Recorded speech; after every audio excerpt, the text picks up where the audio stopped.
예, 오늘은 우리가 잠시 로마서로 진행하던 그 말씀을 멈추고 오늘은 예수님을 만난 사람이라는 주제로 한 사람을 주목해서 살펴보도록 하겠습니다.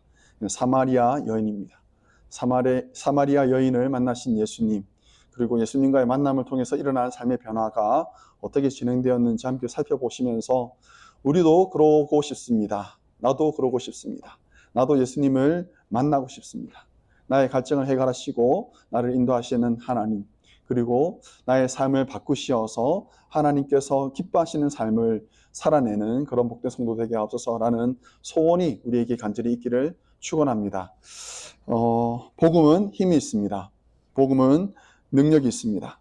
여러분, 그 복음의 능력이라는 것은 사람을 변화시킴으로 드러나게 됩니다. 오늘 사마리아 여인 이야기는요, 한 사람을 변화시키는 복음의 능력을 말하고 있습니다.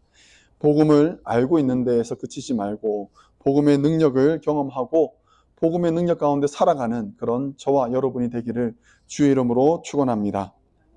자, 다시 한번 복음의 능력으로 우리의 삶이 변화되는 그런 은혜가 있기를 간절히 축원합니다. 집중하셔야 됩니다. 말씀에 집중하셔야 되고 그 말씀에 집중하셔서 그 말씀을 오롯이 받으시기 바랍니다. 먼저 복음의 능력은 한 사람으로부터 시작됩니다. 예수님께서 예루살렘을 떠나서 갈릴리로 가시는 중이었습니다. 3절 4절에 보시면 이렇게 말씀합니다. 유대를 떠나사 다시 갈릴리로 가실새 사마리아를 통과하여야 하겠는지라 라고 말씀합니다. 지도를 잠시 보여주시고요. 그 지도에 우리가 알고 있는 지형이지만 다시 한번 확인하는 차원에서 보시면 세 개의 동그라미가 있습니다. 세 개의 동그라미가 있고 제일 밑에 있는 하단에 있는 그 동그라미가 바로 예루살렘과 유대 지역을 가리키고 있습니다. 이곳이 바로 예루살렘 유대 지역이다 라고 생각하시면 되고, 그리고 제일 위에 있는 빨간색 동그라미가 바로 갈릴리 지역입니다. 갈릴리 지역. 예수님께서 다니시면서 복음을 많이 전하셨던 동네들이 바로 이곳에 모여 있지요. 예수님의 주요 활동 무대라고 보시면 됩니다. 그리고 그 가운데 있는 파란색 동그라미가 바로 사마리아 지역입니다. 사마리아 지역. 사마리아 지역은요, 유대인들이 사는 곳이 아니고 사마리아인들이 살고 있는 곳이었습니다. 여러분 생각해 보시면 지금 예루살렘에 계시다가 이제 본래 사역하시던 갈릴리로 가시기 위해서는 사마리아를 지나는 것이 마땅하지요. 그렇죠? 그것이 가는 길입니다. 그것이 맞는 길입니다. 그것이 좀 적절하지 않다. 저 지형이 산악 지형이기 때문에 산으로 가는 것이 조금 어렵다 싶으면 그 옆으로 나 있는 그 요단강을 따라서 올라가면 됩니다. 요단강을 따라 올라가면 사마리아 지역을 지나서 갈릴리로 갈 수 있습니다. 그런데 오늘 그 3절 4절 말씀에 보니까 유다를 떠나사 다시 갈릴리로 가실새, 출발 지역과 목적지가 나오지요. 마땅하게 사마리아를 지나가는 줄 알았는데 표현이 좀 다릅니다. 사마리아를 통과하여야 하겠는지라 라고 말합니다. 통과 안 해도 된다라는 말이지요. 그렇죠? 통과 안 해도 되는데 굳이 통과해야 되겠다라는 말씀인 거예요. 여기에는 예수님의 의지가 담겨 있습니다. 유대인들과 사마리아 사람들 사이에는 오랜 그 원한이 쌓여 있었습니다. 오랜 원한이라 하는 것은 북이스라엘이 아수르에 의해서 멸망되고 난 이후로부터 이루어진 그런 원한이었습니다. 유대인과 사마리아인은요, 서로 상종조차 하지 않았습니다. 사마리아 사람들은 유대인들과, 그러니까 이스라엘 사람들과 그리고 외부 이방인들 간의 그 자폰을 통해서 이루어진 민족이라고 보았기 때문에 정통을 고집했던 유대인들은 사마리아 사람들을 정통이 아니다, 우리 하나님의 백성이 아니다, 그들은 이방인이다 라고 치부했습니다. 성경에 보면 그들을 마치 더럽혀진 혈통, 개처럼 여겼다라고도 나와 있습니다. 그래서 유대인들이 사마리아인들을 가리켜서 같이 하면 안 될 사람들이라고 여겼음에도 불구하고 너희들이 그럼 유대로 넘어오면, 예루살렘에서 예배를 드린다면 우리가 너희를 받아줄게라고도 제안을 했지만, 그 제안을 사마리아 사람들이 거절을 했어요. 거절을 하고, 우리는 너희들 같이 예배를 안 드려, 우리는 예루살렘에서 예배 안 드려, 나는 너희들 같이 있기 싫어. 그래서 그들이 지었던 성전이 있습니다. 바로 사마리아에 있는 성전입니다. 사마리아의 그리심산에다가 성전을 만들고 그곳에서 예배를 드렸던 것이요. 심지어 사마리아 사람들은 자기들만의 율법을 만들었습니다. 모세 오경에서 필요한 부분들을 약간씩 바꾸어서 사마리아 사람들을 중심으로 만든 것이 바로 사마리아 오경이에요. 지금까지 남아 있습니다. 이 사마리아 사람들과 유대인들 간의 깊은 캐캐묵은 원한, 그것은 서로를 쳐다보기도 싫어할 정도로, 상종하기도 싫어할 정도로 깊고 깊었습니다. 사마리아 사람들이 사마리아 성전에서 예배를 드리자 유대인들이 사마리아 성전을 좀 파손하는 그런 일을 벌입니다. 그러자 사마리아 사람들이 복수를 하는데, 6월절 날 공동묘지에서 뼈들을 꺼내어서 자루에 담아서 몰래 예루살렘 성전에 들어갑니다. 그리고 성전 곳곳에다가 그 뼈들을 흩어 놓습니다.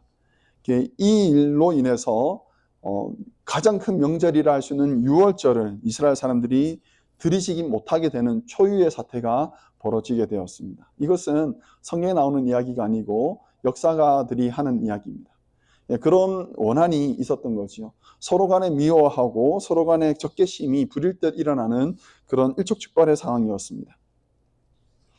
그런데요, 여러분, 우리가 믿는 예수님은 벽을 쌓는 분이 아니십니다. 우리가 믿는 예수님은요, 길을 만드시는 분이십니다. 다시 한번 말씀을 드립니다. 제가 두 번 말씀드리는 건 중요하다는 거예요. 받아 적어도 괜찮습니다. 우리 예수님은 벽을 쌓는 분이 아닙니다. 벽을 무너뜨리는 분이시고 길을 여시는 분이십니다.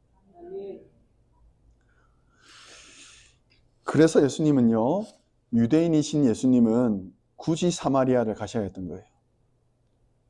굳이. 유대인들이 가는 것처럼 요단강을 따라 올라간다든지, 아니면 왼편에 있는 데가볼리 지역을 통과하는 방식으로 가지 않으시고 굳이 험한 산길을 따라서 사마리아 지역을 통과하여야 하겠다라고 말씀하신 거예요. 성경은 오늘 우리가 읽었던 요한복음 4장은요, 예수님께서 왜 그곳을 지나가야 하는지에 대해서 언급하지 않습니다. 이유를 말하지 않습니다. 다만 한 가지 사건만 기록하고 있습니다. 바로 사마리아 수가성에 있는 한 여인을 만나는 것, 그거 하나만 기록되어 있습니다. 그 외에는 사마리아에서 수가성에서 예수님이 무엇 하셨다라는 기록이 나오지 않습니다. 그리고는 바로 이어지는 것은 갈릴리에서의 사역이 나옵니다. 예수님은 수가성에 있는 한 여인을 만나러 가셨습니다. 예수님은 한 사람에게 집중하십니다. 여리고로 가셨던 예수님께서 여리고로 가셨던 이유는 미움받던 삭개오를 만나기 위해서 가셨던 거고요. 폭풍우를 굳이 지나서 이방인의 땅으로 가셨던 것은요, 귀신 들려 괴로움에 힘들어하고 있던 한 청년을 깨끗하게 하기 위해서 굳이 폭풍을 뚫고 이방인들이 모여있는 그 지역으로 가셨던 거지요. 세력을 모으려고 하는 많은 사람들은 군중이 있는 곳을 쫓아갑니다만, 예수님은요, 한 사람을 쫓아갑니다. 한 사람. 많은 사람들이 모여있는 군중, 그곳을 예수님은 굳이 찾아가지 않으시고 한 사람, 찢어지고 상한 심령, 외면받고 연약한 자에게 예수님은 찾아가셨던 거예요. 그래서 만난 사람이 바로 사마리아 수가성에 있는 한 여인이었습니다. 그리고 복음으로 변화된 한 사람 통해서 여러분 그 예수님의 복음의 능력이 많은 사람들에게도 미치게 되는 것을 우리가 보게 되는 것이요. 예수님께서 사람을 찾으시는 또 다른 특징이 있는데 그 특징은요, 형편이 좋지 않은 사람, 갈급함이 없이 사는 사람, 형편이 좋은 사람, 갈급함이 없이 사는 사람, 하나님 없이도 넉넉하게 사는 사람보다는 세상에 천한 사람들과 멸시받는 자들과 가난한 자들을 택하시는 것을 우리가 봅니다. 이것이 바로 하나님께서 사람을 선택하시는 방법이었습니다. 우리가 사사기를 통해서도 그런 것을 보잖아요. 예루살렘을, 이스라엘을 구원하는 데 있어서 우리 하나님이 사사로 세우시는 사람들이 어떤 사람들입니까? 왼손잡이 아닙니까?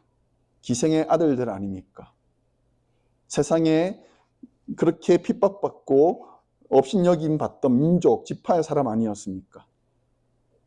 남자가 아닌 여자를 세우심으로 우리 하나님이 자기의 백성 이스라엘을 구원하시지 않았습니까? 그런 것이 바로 하나님의 방법이었습니다. 그래서 바울은 이렇게 말합니다. 고린도전서 1장 27절 말씀입니다. 같이 한번 읽겠습니다. 그러나 하나님께서 세상에 미련한 것들을 택하사 지혜 있는 자들을 부끄럽게 하려 하시고 세상에 약한 것들을 택하사 강한 것들을 부끄럽게 하려 하시며. 아멘. 여러분들에게 묻겠습니다. 여러분들은 똑똑하신 분들입니까? 여러분들은 힘이 있는 분들입니까? 여러분들은 넉넉하게 사시는 분들입니까? 우리 예수님이 찾으시는 사람은 정반대의 사람이에요. 자, 눈을 감으시고요. 눈을 감으십시오. 제가 말씀을 드리면 해당되시는 분들은 손들라는 게 아니고 손가락으로 하나씩 꼽아보시면 되겠습니다. 주님, 나는 마음이 가난합니다. 주님, 나는 매우 슬픕니다. 주님, 나는 하나님 말고는 의지할 데가 없습니다. 주님, 나는 외롭습니다. 주님, 나는 참 연약합니다. 제가 방금 말씀드린 것들 중에서 어느 것 하나라도 해당되시는 분들이 있다면 여러분은 바로 예수님이 찾으시는 바로 그 한 사람이에요. 자, 눈 뜨시기 바랍니다. 세상 어디에도 예수님이 필요 없는 사람은 없습니다. 세상 어디에도 예수님 없이 넉넉하게 살 수 있는 사람은 없습니다. 우리가 의지할 이는 오직 예수님밖에 없습니다. 그 예수님을 가까이 하는 우리 모두가 되기를 바랍니다. 간절히 바라기는 오늘 예배를 통해서 그런 예수님을 만나시기 바랍니다. 그런 예수님을 만나서 예수님을 통해서 힘을 공급받고 능력을 받고 변화된 삶을 살아가는 우리 모든 산위의 교회 성도 되시기를 주의 이름으로 축원합니다. 그런데 정작 이 여인은요, 예수님과의 만남이 부담스러웠습니다. 조용히 잘 지내고 있는데 왜 굳이 찾아오셔서 그거 부스럼을 만드시는지 싶습니다. 이 사마리아 여인은요, 예수님을 떨쳐내려고 합니다. 예수님과 만났습니다. 우물가에서 만났습니다. 예수님께서 말을 겁니다. 나에게 마실 물을 좀 달라. 그러자 이 여인이 예수님께 대답합니다.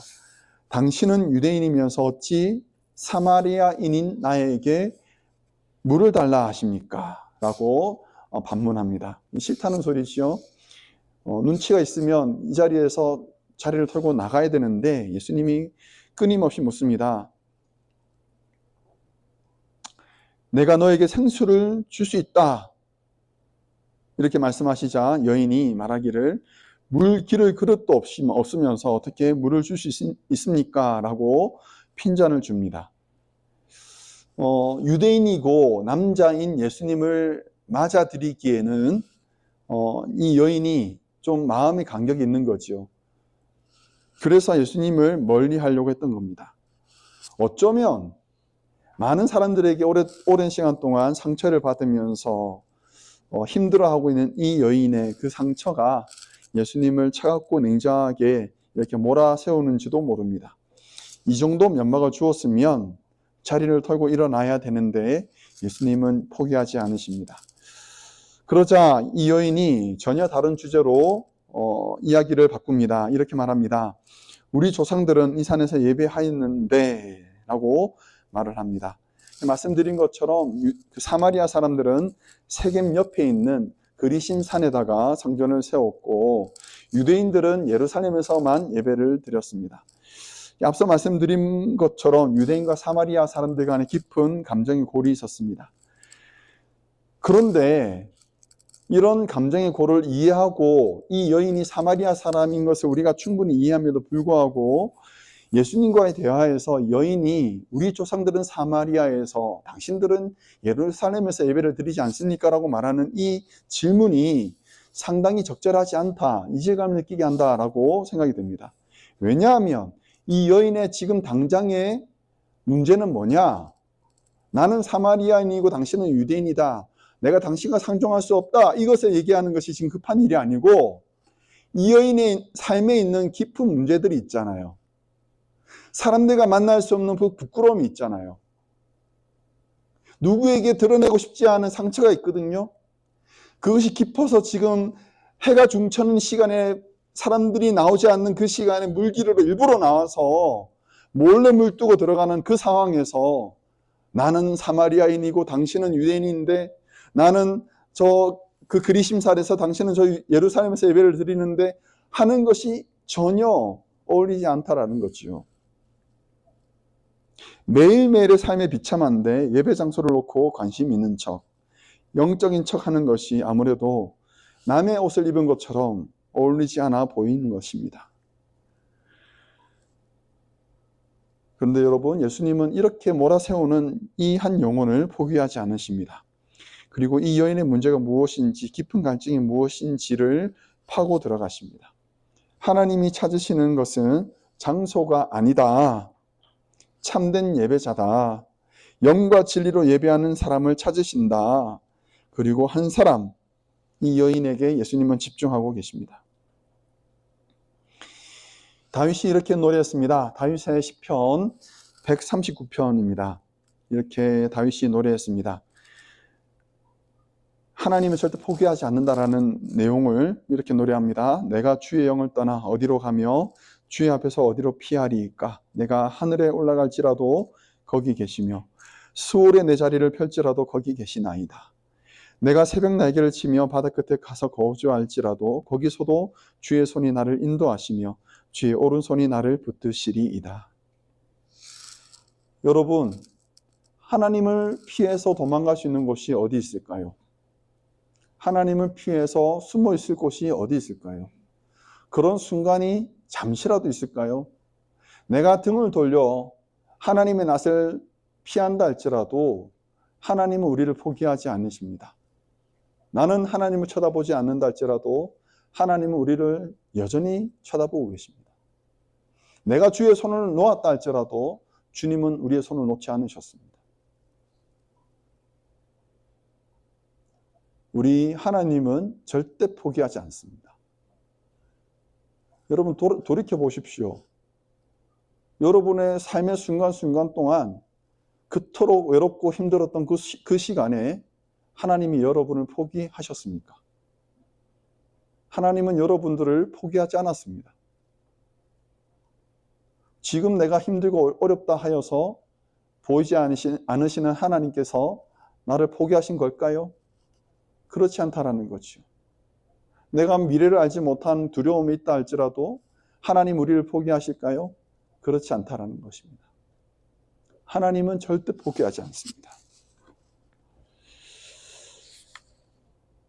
사랑하는 성도 여러분, 복음의 능력은요, 한 사람으로부터 시작합니다.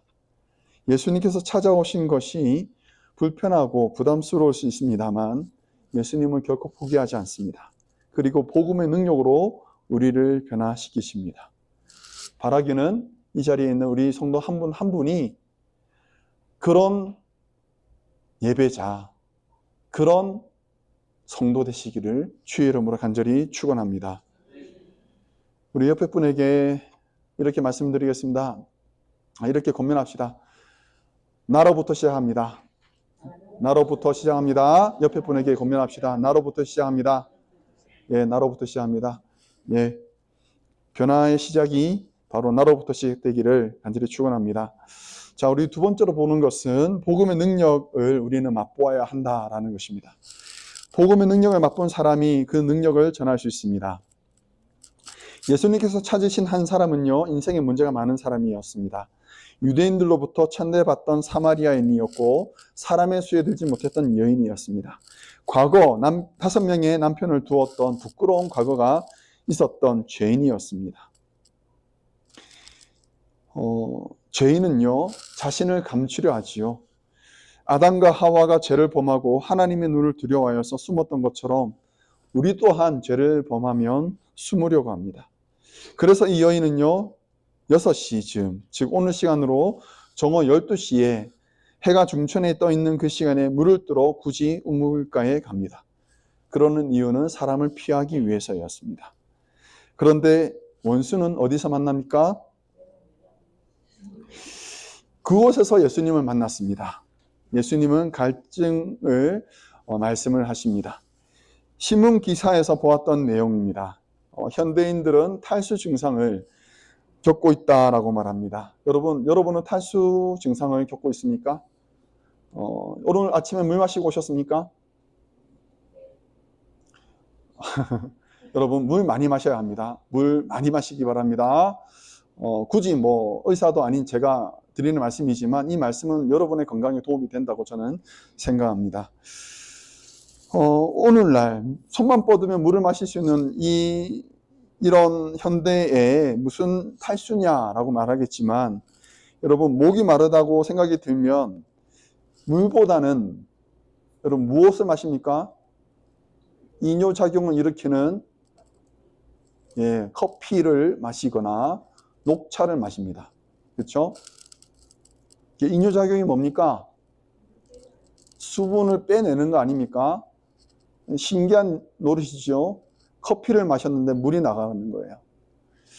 그런 일들이 오늘날 현대인들에게 많이 일어난다는 겁니다. 그래서 몸에 수분이 부족하다고 합니다. 증상은 이렇습니다. 자, 다시 한번 손꼽아 볼까요? 여러분 보시면서 손꼽아 보면 좋을 것 같습니다. 첫 번째, 특별한 이유 없이 피곤하다. 예, 자리에서 일어설 때 머리가 핑 돌면서 어지럽다. 소화가 잘 안 된다. 변비가 생겼다. 괜히 짜증나고 초조하고 우울하다.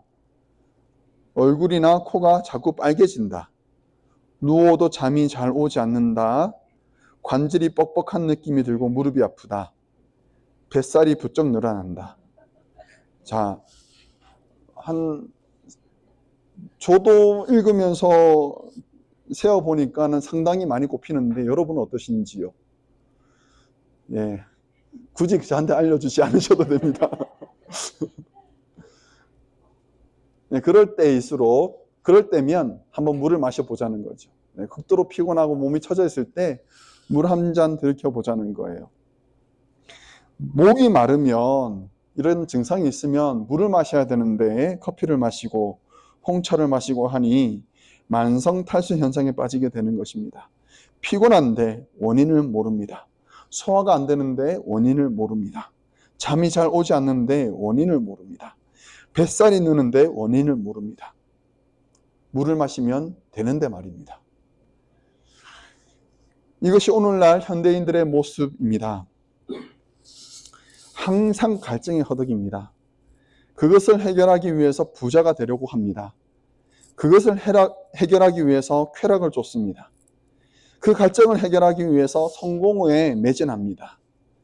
생수를 마시면 되는데 딴짓하는 겁니다. 솔로몬만큼 딴짓을 많이 한 사람이 없을 것입니다. 그가 이런저런 수고를 다 하고 나중에 이렇게 말합니다. 사람의 수고는 다 자기의 입을 위함이나 그 식욕은 채울 수 없느니라. 여러분, 수고를 해도 그 갈증이 해결이 안 되는 거예요.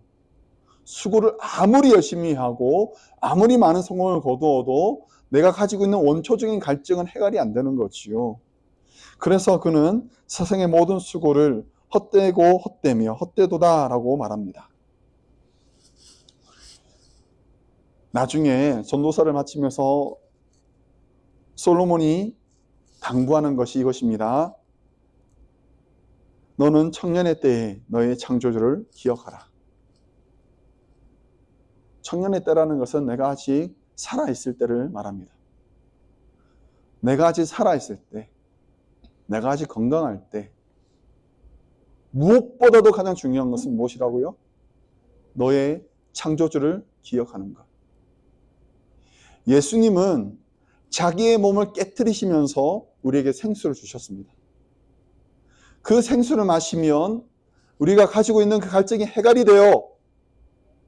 그런데 왜 자꾸 딴 데를 쳐다보시는 겁니까? 왜 자꾸 딴 데를 두리번거리시는 거예요? 생수를 마셔야죠.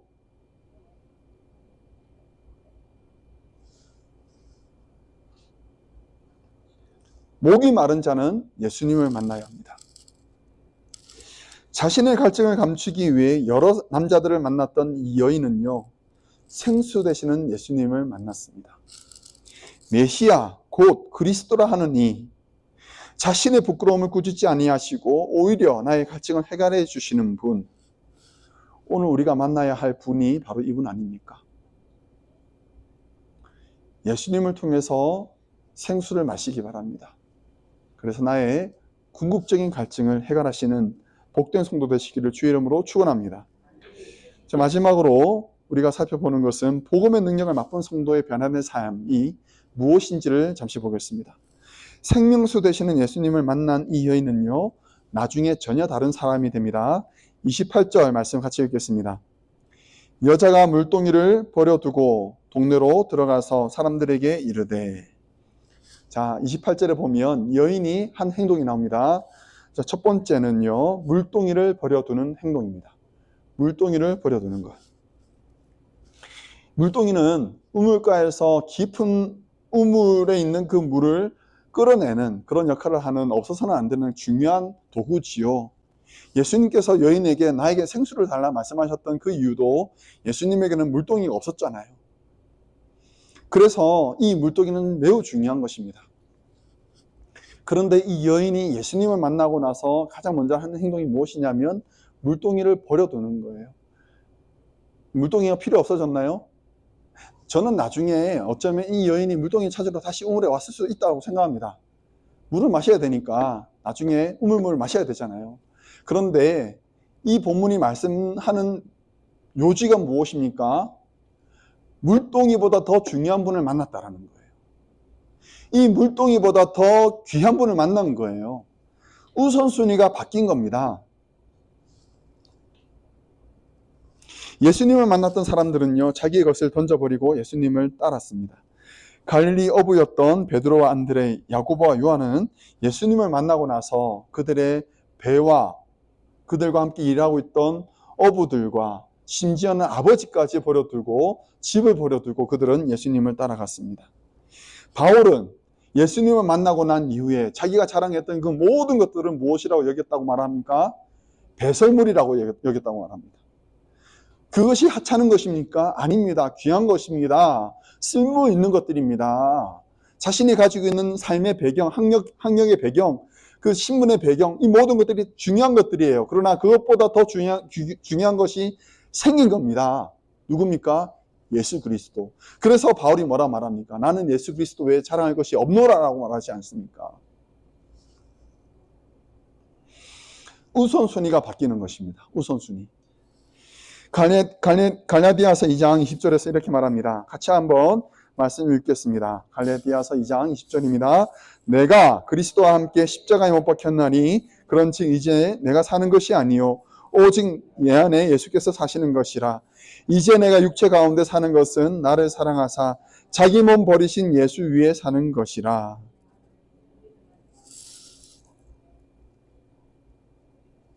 예수님을 만난 사람은 이런 삶의 우선순위 변화가 생기는 거예요. 만약에 예배를 드리고 있는 이 순간에도 내가 예수님 외에 다른 것이 지금 더 중요하다면 예수님을 만나야 될 필요가 있는 사람인 거예요.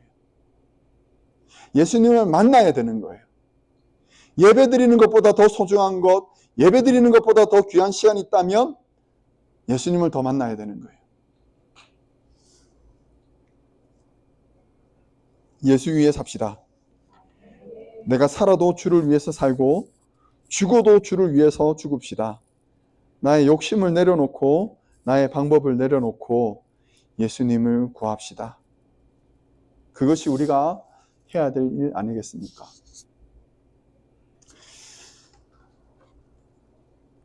예수님을 우선순위에 모시고 살아가는 사람들의 삶은 이렇다고 저는 생각합니다. 찬양인데요. 여러분 같이 부르면 좋을 것 같은데 제가 먼저 부르고 여러분 따라 부르시면 좋을 것 같아요. 혹시 반주가 되시나요?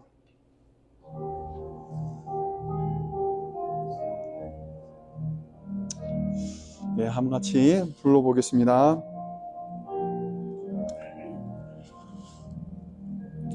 오늘 집을 나서기 전 기도했나요?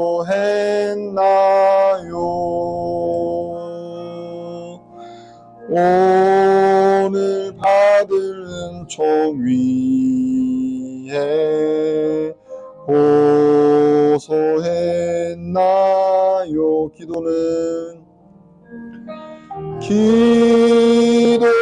우리의 안식 빛으로 인도하리.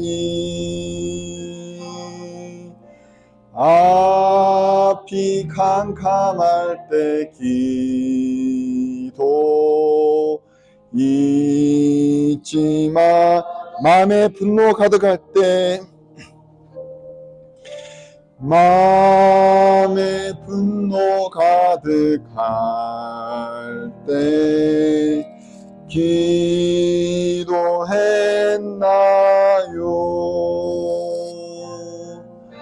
나의 앞길 막은 친구 기용서행.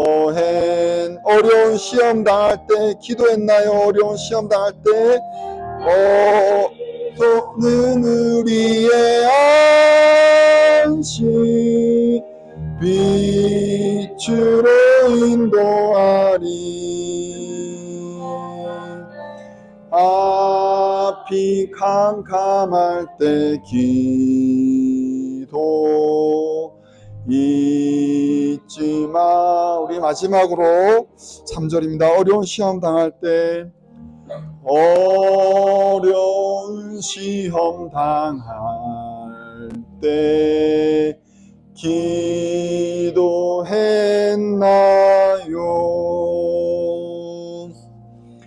주가 함께 당하시면 능히 이기리. 기도는 우리의 안식 빛으로 인도하리. 앞이 캄캄할 때 기도 잊지 마세요.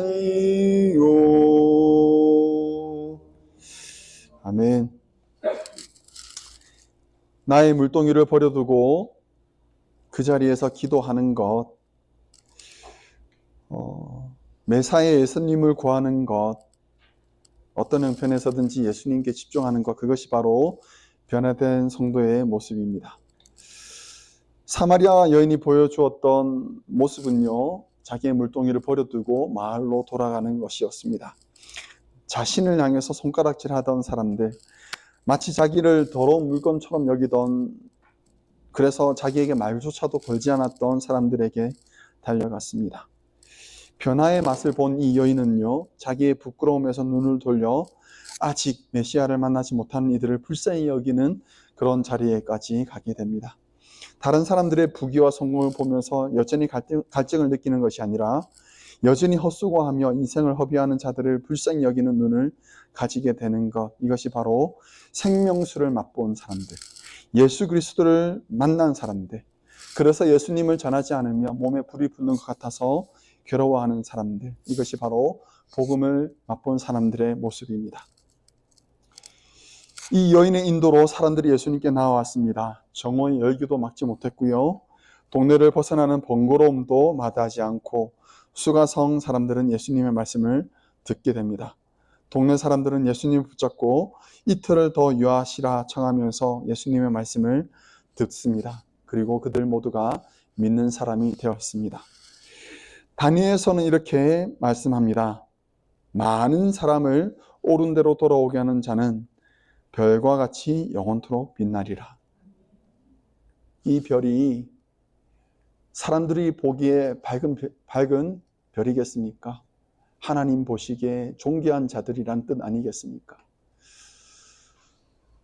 사랑하는 성도 여러분, 내가 먼저 변화됩시다. 내가 먼저 변화됩시다. 복음의 능력을 맛봅시다.